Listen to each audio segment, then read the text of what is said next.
Buongiorno from week 2 of the Winter Olympics in beautiful Cortina, Italy. Hope you had a fabulous 3-day weekend. I'm Coy Wire here with another fresh episode of CNN 10. A lot went down over the weekend here since the last time I saw you. Let's get you started with some of the incredible moments we had. Norway has continued their dominant run at these Winter Games, with Norwegian skier Johannes Husflot Klæbo becoming the most decorated gold medal winning Winter Olympian of all time, following a win in the men's cross-country skiing relay. It is his 9th career gold.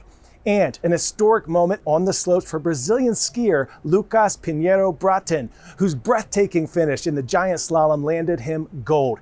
It's not just Brazil's first ever Winter Olympics medal, it's the first for all of South America. Plus, one of the most incredible comeback stories you will ever see. Italian skier and flag bearer Federica Brignone named the Snow Tiger, stunning the world with not one but 2 gold medals. The win comes just 10 months after a devastating leg injury nearly ended her career. Brignone needed multiple surgeries, couldn't even walk for more than 2 months. She was out of competition for nearly a year, making her return just weeks ahead of these games. And while she says that she'll likely never fully recover, she weighed in on her surreal accomplishments following the races.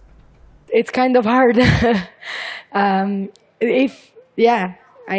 would exchange my 2 medals to come back and not have this injury for this I'm sure.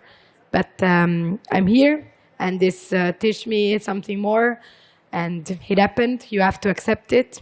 Things are happening in life, and yes. So I will continue my healing and just to try to make all the sports that I love. Now, all these historic moments are keeping me pretty busy, but I still had a chance to catch up with a very familiar face. From the stage to the slopes, bringing fire to the snow. Got a clock around his chest, Flavor Flav still in the show. From mics to the monobob, always bringing joy. When Flavor's in the house, yeah, boy! And that's right, just like Sly Stone said, we're gonna take you higher. With Coy Wire, yeah! That's right, none other than Flavor Flav. The Public Enemy rapper is the official hype man and sponsor of this year's Team USA bobsled and skeleton crews. And he's taken his role very seriously, even hitting the ice himself to prepare for the games. Here's what he had to say about that. That ride was crazy, but I really enjoyed it. And see, I'm an adrenaline junkie. Yeah. You know, I'm a big kid. I never grew up. Mm-hmm. You know what I'm saying? I like exciting things. And then I saw the skeleton. I said, oh my God, I gotta try that. I topped out at 66 miles per hour, bro. Oh. I enjoyed it so much, Coy. I joined the team.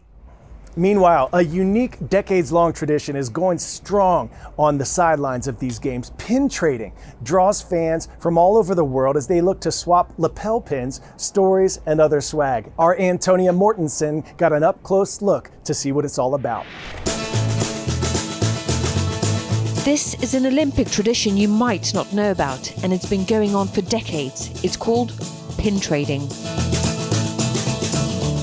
So I'm about to do my first pin trade, never done one before. Okay. I bought my first pin this morning. All right. This is the day off pin. It's great. And so what will you trade me for? Well, I will trade you anything that you'd like on here, but I have one I'll suggest, and that is a USA pin.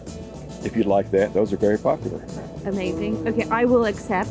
Some pins may go for $300, $400. Oh, wow. I've seen pins as high as $2,000. And the exciting part about it for me is it's a great way to meet people. Because if you think about it, if you walk down the street anywhere in the world and you're just walking down the street, it's hard to go up to somebody that you don't know and have them accept you easily. That's my very first pin. I love collecting the pins at the Olympics I go to. They're very special. So while I'm here, I try to get venue pins or mascot pins. And how long have you been a pin trader? I've been a pin trader since 1972. My first games was in Munich when I was 10 years old. By the end of the games, I wound up with 60 pins and, hi, I'm Andrew, I have a problem. Would you do a trade with me? I'll give you one. I'll give you one? Yeah, that's a torch relay pin from Vancouver 2010, and I actually ran with the torch. That's what this is all about. You make friends right here in this room, all these different pin collectors. I probably know half of them.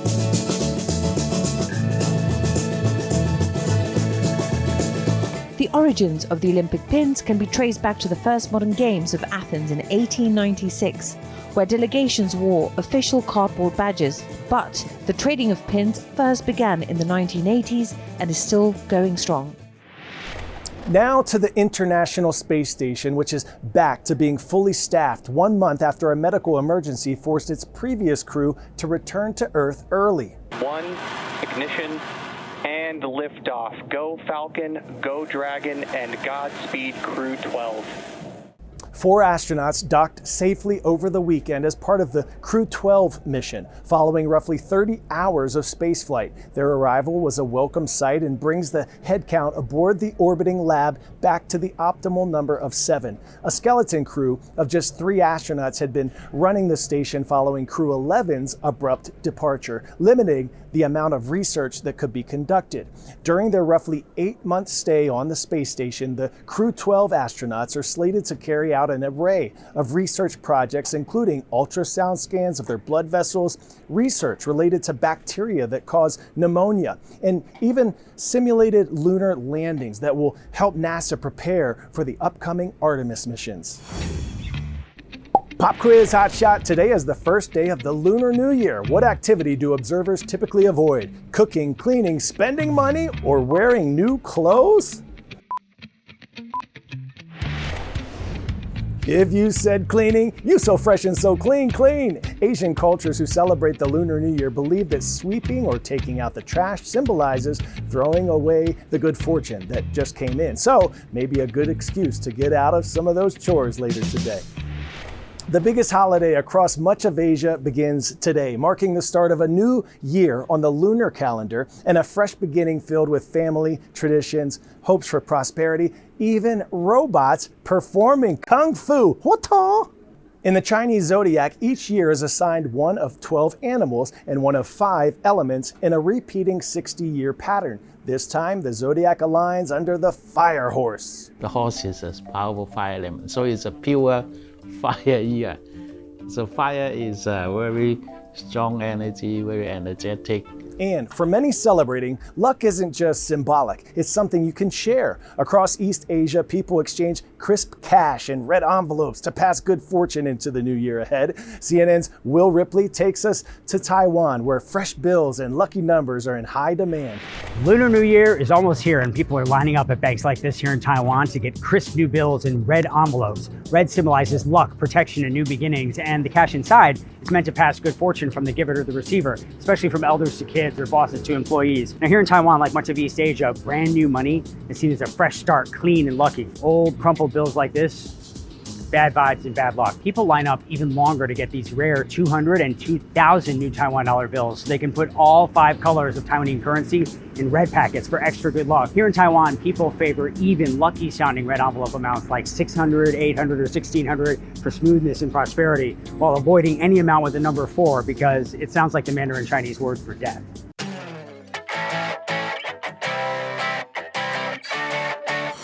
Today's story, getting a 10 out of 10, goes the extra mile. Actually make that 183 miles across 7 continents. So I did the World Marathon Challenge, which is 7 marathons on 7 continents in 7 days. Dawn Doucette's journey began in the coldest continent, Antarctica. 26.2 miles later, she was on the move again, racing from Africa to Australia and across the Middle East, Europe, and South America before completing her final marathon back in the United States. She logged plenty of distance on foot and even more in the air. Talk about a frequent flyer.